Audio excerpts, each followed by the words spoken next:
Theory के पीछे अब उतना नहीं पढ़ना है। जैसे नज़दीक आ गया है एग्ज़ाम का, तो अब ज़रूरी नहीं कि 3-4 टेस्ट लगाना है, एक ही टेस्ट लगाए, या तो ज़्यादा से कब टाइम मिलता है तो 2 लगाए, उससे ज़्यादा नहीं। और 2 लगाए, उसका एनालिसिस करे, जो क्वेश्चन लग रहा है कि मेरे सिलेबस से बाहर है, या तो वैसा चीज़ जो मैं थियोरी पढ़े और यहाँ नहीं याद आया, तो उस चीज़ को थियोरी में देखें और उस चीज़ को वहाँ क्लियर करें। ऑनलाइन टेक्स्ट बुक से मारते थे, प्रीवियस ईयर और प्रैक्टिस सेट भी दोनों। और फिर ऑनलाइन में भी एक प्लेटफॉर्म आता था, जैसे एसके झा सर वाला वो निकालता था, वो थोड़ा सा टफ लेवल का रहता था उसका टेस्ट, तो उससे भी मतलब ऑनलाइन करते थे। ऑनलाइन मतलब प्रैक्टिस रोज मारते थे रोज। 2018 में रेलवे का ग्रुप डी का वैकेंसी आया, तो मैंने उसको दिया, तो उससे दौड़ भी क्वालिफाई किए हैं, दौड़ तक पहुँचे, फाइनल मेरिट में 0.7 से रह गए। उसके बाद फिर 2019 में आया एनटीपीसी और ग्रुप डी दोनों आया, तो दोनों में भरा, एनटीपीसी में और ग्रुप डी दोनों एग्जाम दिए, दोनों में सिलेक्ट हो गए। तो मैंने कंपटीशन की तैयारी मतलब 2017 के लास्ट से स्टार्ट की, मतलब जो आईटीआई फाइनल वाला। हाँ, लास्ट से तैयारी की है, और लगभग मतलब 17 से जोड़ लीजिए 22 में, मतलब 22 में 23 में सिलेक्शन हुआ।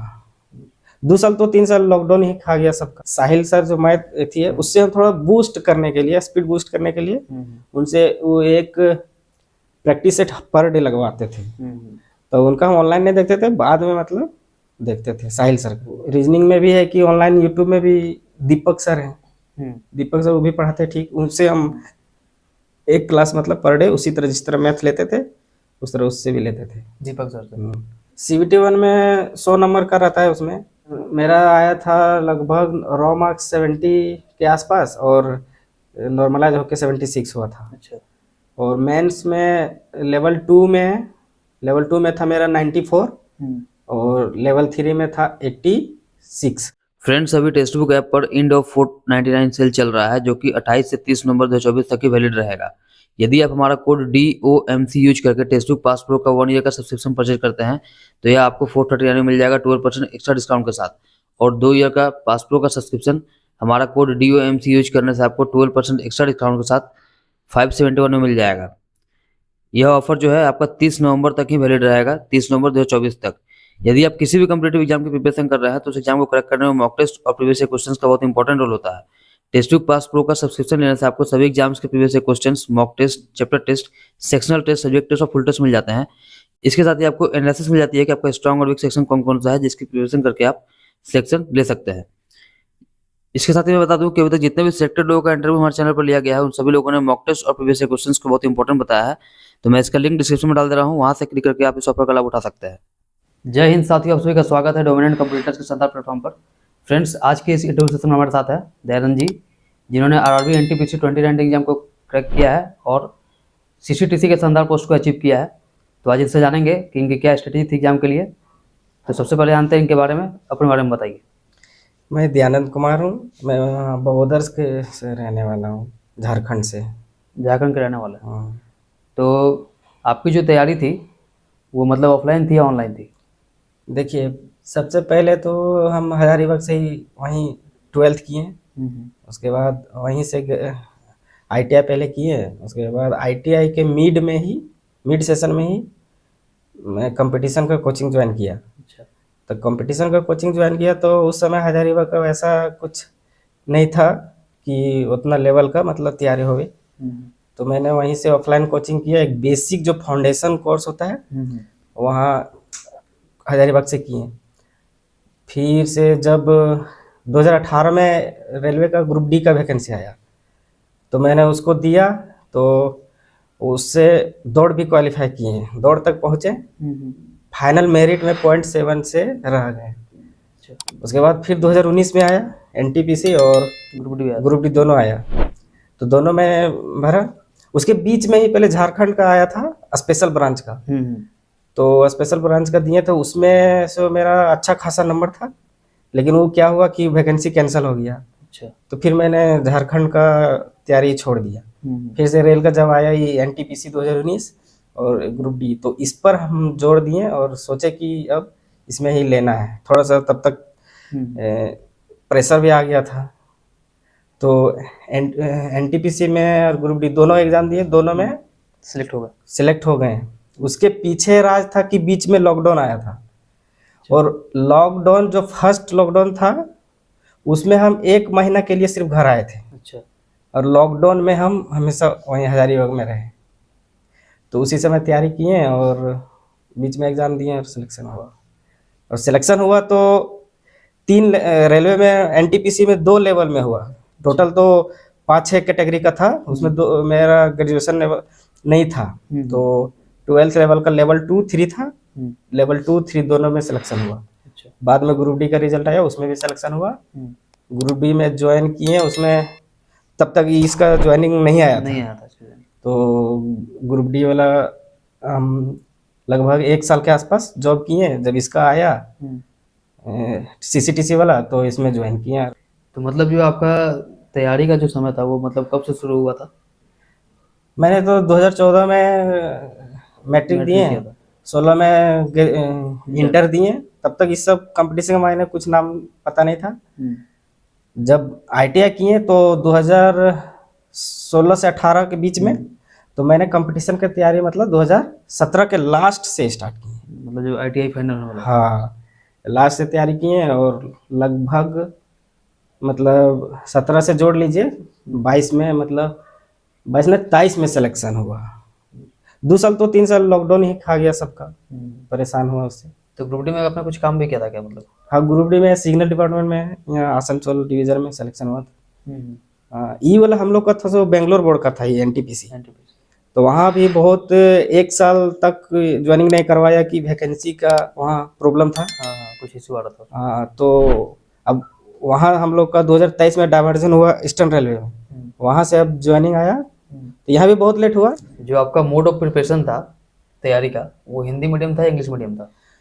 देखिए, कुछ हम तो हिंदी मीडियम से ही बिलोंग करते थे, तो कुछ ऐसा चीज़ है जो विदाउट इंग्लिश का नहीं कर पाएंगे, क्योंकि लैंग्वेज प्रॉब्लम बहुत होता है क्वेश्चन में। तो इंग्लिश मतलब इंग्लिश और हिंदी दोनों मिक्सअप, मतलब कुछ कुछ सब्जेक्ट ऐसा किए। और एक तो बताना भूल गए कि लॉकडाउन में जो थे सो हम ऑनलाइन पढ़े हैं, सिर्फ ऑनलाइन। मतलब हजारीबाग में रह के मात्र 4 लड़का था, 4 फ्लोर का लॉज था, उसमें मतलब 4 लड़का थे, उसमें से हम भी थे। और लॉकडाउन मतलब ऑनलाइन ही तैयारी की है बाद में। और प्रैक्टिस सेट मतलब समझिए कि जान है वो। अच्छा, उस पर आते हैं हम लोग अभी धीरे धीरे। तो अब एक एक करके सारे सब्जेक्ट की स्ट्रेटेजी जानेंगे हम लोग, मैथ, रीजनिंग, जीके, जीएस, जो भी एनटीपीसी में या रेलवे एग्जाम्स में आती है। तो सबसे पहले शुरू करते हैं मैथ से। तो मैथ के बारे में बताइए, आपने कैसे प्रिपरेशन किया था और कैसे बच्चों को प्रिपेयर करना चाहिए अभी के एग्जाम्स को देखते हुए? मैथ में मेन चीज़ है कि उसमें थ्योरी है, थ्योरी पूरा मतलब कॉन्सेप्ट क्लियर होना चाहिए।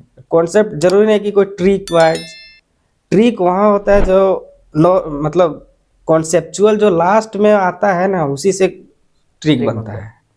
तो कॉन्सेप्ट मतलब क्लियर होना चाहिए कि उस टॉपिक का थ्योरम मतलब क्लियर होना चाहिए। उस बेसिस पे जब थ्योरम क्लियर हो गया तो उसका जो क्वेश्चन है प्रैक्टिस कीजिएगा, आराम से बनेगा और बन जाएगा। फिर लास्ट में उसका एक स्पीड बढ़ाने वाला होता है, वो बढ़ता है टेस्ट से। तो जैसे कोई मैथ का तैयारी करना चाहता है रेलवे एग्जाम्स के लिए, तो वो कैसे तैयार करे उस चीज़ को?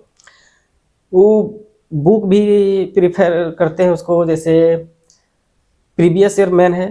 पहले तो थ्योरी के लिए कोई भी एक अच्छा सा बुक, मतलब RS अग्रवाल हो गया, या तो बहुत सारा अभी किरण वाला हो गया, उससे मतलब थ्योरी एक बार थ्योरी के साथ पूरा सिलेबस एक बार कंप्लीट हो जाए।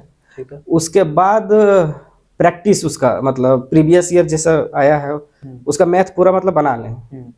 उसके बाद फिर टेस्ट आएगा तो टेस्ट में फिर बनते जाएगा।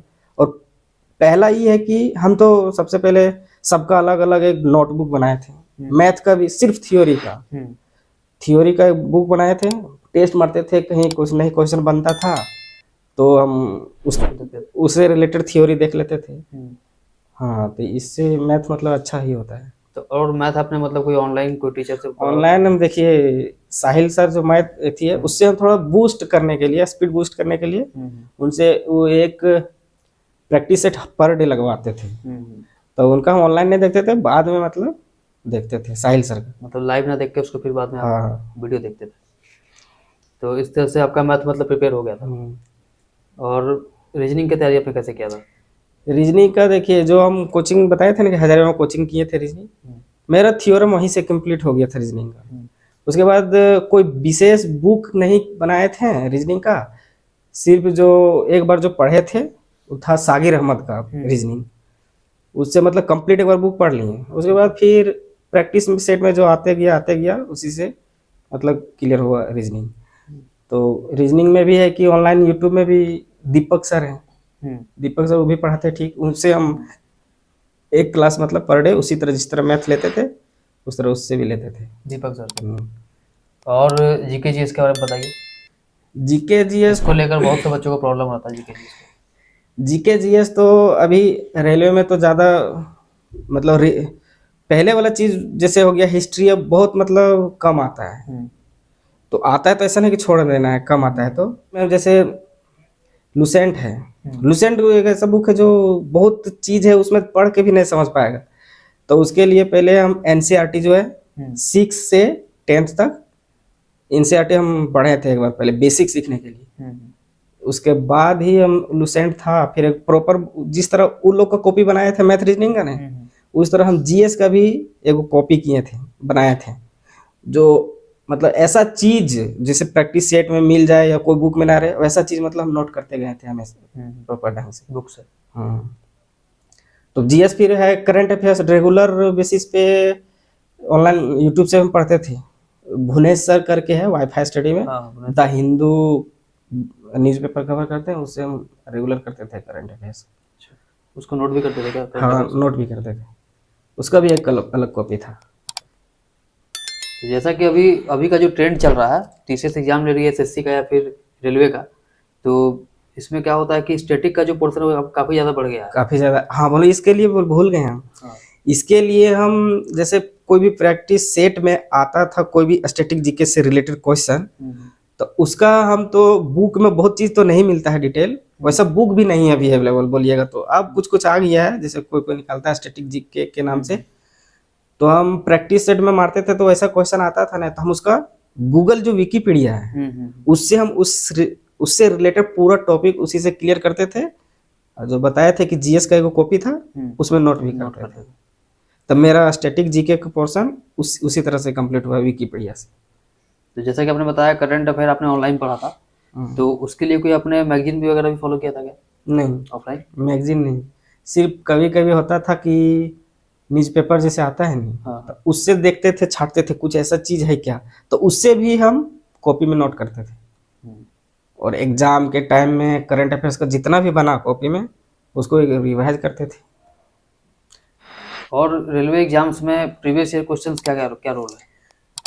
प्रीवियस ईयर क्वेश्चन तो मेन उसका बेसिक डायरेक्शन देता है वही कि कैसा आएगा नहीं आएगा, लेकिन हम लोग में जो क्या था कि 2016-17 में एक बार हुआ था एनटीपीसी का प्रीवियस, और अभी हम लोग हुआ, तो उससे जो है सो मैथ है रीजनिंग काफी ब्रॉड लेवल पर आया था। मतलब 2017-18 वाला में उतना मतलब नहीं था। तो जीएस तो समझिए कि वही था, वैसा ही बेस वही है प्रीवियस ईयर का। मैथ रीजनिंग थोड़ा बहुत स्टैंडर्ड हो गया है तो उसको उस अनुसार चलना चाहिए। और आपने मॉक टेस्ट लगाया था क्या? मॉक टेस्ट मैंने तो, हम तो ऑफलाइन में हजारीबाग में जितना भी कोचिंग था संडे को हम मतलब 3-4 टेस्ट मारते थे, जहाँ जोन कोचिंग में होता था। ऑफलाइन? हाँ ऑफलाइन एक ये हो गया, फिर ऑनलाइन टेक्स्ट बुक से मारते थे प्रीवियस ईयर और प्रैक्टिस सेट भी दोनों। और फिर ऑनलाइन में भी एक प्लेटफॉर्म आता था जैसे एसके झा सर वाला, वो निकालता था, वो थोड़ा सा टफ लेवल का रहता था उसका टेस्ट, तो उससे भी मतलब ऑनलाइन करते थे। ऑनलाइन मतलब प्रैक्टिस रोज मारते थे, रोज एक प्रीवियस ईयर एगो और एगो जो प्रैक्टिस सेट है वो ऑनलाइन। तो वो जो मॉक टेस्ट या प्रैक्टिस सेट या प्रीवियस ईयर सेट जो भी था वो आपने कब से लगाना शुरू किया था? वो प्रैक्टिस सेट में हम तो पूरा जब थ्योरी कंप्लीट कर लिए, अच्छा, जब एग्जाम नियरेस्ट आने लगा उससे मतलब मेरा थ्योरी कंप्लीट हुआ, और मतलब पहले 2-3 दिन में लगाते थे, जब जैसे जैसे एग्जाम नजदीक आ गया वैसे वैसे मतलब बढ़ाते गए, और एकदम करीब के एग्जाम करीब गए तो थोड़ा सा उतना रिलैक्स दिए बस, ज़्यादा। और इसके बाद फिर आपका आरपीएफएसआई का होगा, फिर टेक्नीशियन का होगा दिसंबर में, मतलब सब लगातार ही एग्जाम है अभी, एक महीने लगातार कैलेंडर दिया है ना। तो उस कैलेंडर को देखते हुए बच्चों को भी किस तरह से प्रिपेयर करना चाहिए? एग्जाम्स के लिए? अभी अब मेरे अनुसार बोलिएगा तो कि प्रैक्टिस से तो लगाना ही है, लगाना है, उसके बाद उसका एनालिसिस करना है। मतलब एक शेड्यूल बताइए कि वो किस तरह से पढ़े अभी, क्योंकि नई चीजों को तो हम पढ़ना। देखिए शेड्यूल बोलिएगा तो हम 24 घंटे में 3 शिफ्ट में पढ़ते थे। हाँ बताइए वो पूरा। 3 शिफ्ट में पढ़ते थे कि हम मॉर्निंग मेरा पढ़ने का आदत है, तो मॉर्निंग में हम जितना जल्दी हो सके, फिक्स टाइम नहीं है कि उतने बजे उठ ही जाते थे, 6 बजे 5 बजे 7 बजे भी, उस मतलब उस टाइम से 10 बजे तक मतलब मेरा एक पहला शिफ्ट होता था। फिर उसके बाद जो अपना काम होता है फ्रेश वगैरह होना, उसके बाद में हम सोते थे 1 घंटा दिन में। अच्छा। फिर 1 बजे उठते थे, 1 बजे, उसके बाद उस टाइम से फिर मतलब समझिए कि 6 बजे तक मतलब दूसरा शिफ्ट हो गया। फिर 6 बजे से 2 घंटा हम रेस्ट देते थे। फिर जब खाना वाना खा लेते थे 9 बजे, तो 2 घंटा मात्र रात में पढ़ते थे हम। अच्छा। मेन मेरा था कि सुबह और जो सोने के बाद जो सेकेंड टाइम होता है उसमें, और मेमोराइज वाला जी चीज वो रात में खाना खाने के बाद 2 घंटा करते थे। 3 शिफ्ट मतलब टोटल। तो अभी मतलब एग्जाम्स के कैलेंडर को देखते हुए मतलब क्या डेली प्रैक्टिस सेट को मतलब ज़्यादा बढ़ा देना चाहिए या थ्योरी के पीछे अभी भी पड़ा रहना चाहिए? थियोरी के पीछे अब उतना नहीं पढ़ना है। जैसे नज़दीक आ गया है एग्जाम का, तो अब जरूरी नहीं कि 3-4 टेस्ट लगाना है, एक ही टेस्ट लगाए, या तो ज़्यादा से कब टाइम मिलता है तो 2 लगाए, उससे ज़्यादा नहीं। और 2 लगाए, उसका एनालिसिस करे, जो क्वेश्चन लग रहा है कि मेरे सिलेबस से बाहर है, या तो वैसा चीज़ जो मैं थ्योरी पढ़े और यहाँ नहीं याद आया, तो उस चीज़ को थ्योरी में देखें और उस चीज़ को वहाँ क्लियर करें। और एक मोटिवेशन के लिए बच्चों को अपना मार्क्स बता दीजिए, कितना मार्क्स आपका आया था CBT 1 और CBT 2 में? CBT 1 में 100 नंबर का रहता है उसमें, तो 100 नंबर का था, तो मेरा आया था लगभग रॉ मार्क्स 70 के आसपास, और नॉर्मलाइज होकर 76 हुआ था। अच्छा। और मेंस में लेवल 2 में था मेरा 94, और लेवल 3 में था 86। अच्छा। तो मेरा लेवल 2 का भी तो था, बेंगलोर से था, वहाँ तो ज्वाइन नहीं किए थे हम। ट्रेंस क्लर्क वाला। ट्रेंस कलर का था। अपना एक अप्रोक्स सैलरी बता दीजिए कितना मिलेगा CCTC को? सैलरी तो अप्रोक्स 40 से अबव ही मिलना चाहिए, मिलेगा। तो फ्रेंड्स, आपको उम्मीद करता हूँ कि वीडियो अच्छा लगा होगा और सारी स्ट्रेटेजी क्लियर हो गई दयानंद जी से। तो इनका बहुत बहुत धन्यवाद चैनल पर समय देने के लिए। और आपको वीडियो अच्छा लगा हो तो इसे लाइक सब्सक्राइब कर दीजिएगा, और जो भी डाउट हो कमेंट कीजिएगा। धन्यवाद।